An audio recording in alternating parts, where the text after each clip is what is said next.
এরপরে আপনার your relationship should be হালাল, আপনার সম্পর্কগুলোও হালাল হতে হবে। এখন নতুন নতুন টার্মিনোলজি বের হয়েছে, আগে নি শুনতামই না, এখন বলে হুজুর আমার জিএফ, আমার বিএফ। কি রে জিএফ কি? কয় হুজুর জিএফ মানে গার্লফ্রেন্ড, বিএফ মানে বয়ফ্রেন্ড, আছে না নাই? আবার কয় আমার এক্স গার্লফ্রেন্ড। হুজুর আমার ব্রেকআপ হয়েছে।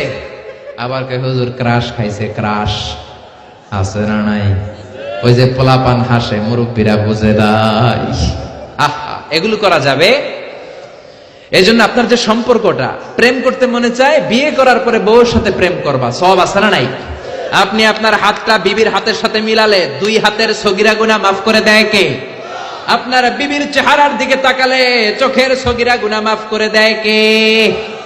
তুমি সুন্দর তাই চেয়ে থাকি, সে কি মোর অপরাধ?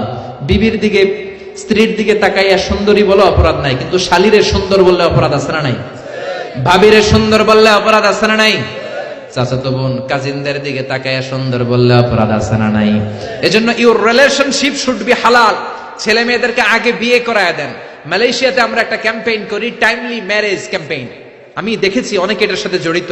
এই টাইমলি ম্যারেজকে আমি সাপোর্ট করি। সময় মতো ছেলে মেয়েদেরকে বিয়ে করায় দিবেন। আপনি ছেলে মেয়েদেরকে সময় মতো বিয়ে না করানোর কারণে এই মেয়ের দ্বারা, ছেলের দ্বারা যত গুনাহ হবে তার পার্সেন্টেজ গুনাহ আপনার আমলনামাতে আছে না নাই?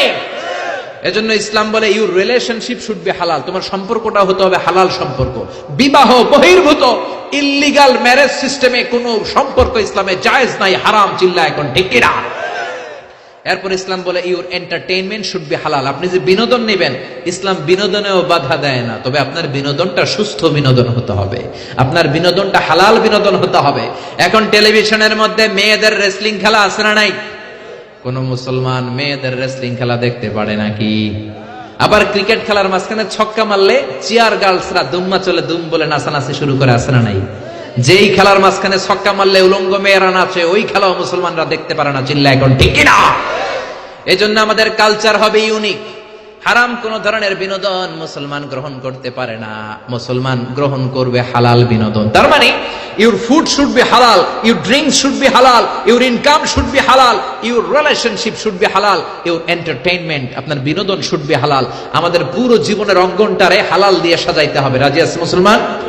কে কে রাজি? তো হাত উঁচু করে আমরা আল্লাহর দেখাই। আল্লাহ আমাদের হাতগুলোকে তুমি কবুল করে নাও, হারাম থেকে আমাদেরকে বাঁচাও, আমরা যেন হালাল খেয়ে মুস্তাজাবুদ দাওয়া হতে পারি, তুমি কবুল করে নাও। আল্লাহ আমাদের সবাইকে কথাগুলো বুঝার ও আমল করার তৌফিক দান করো।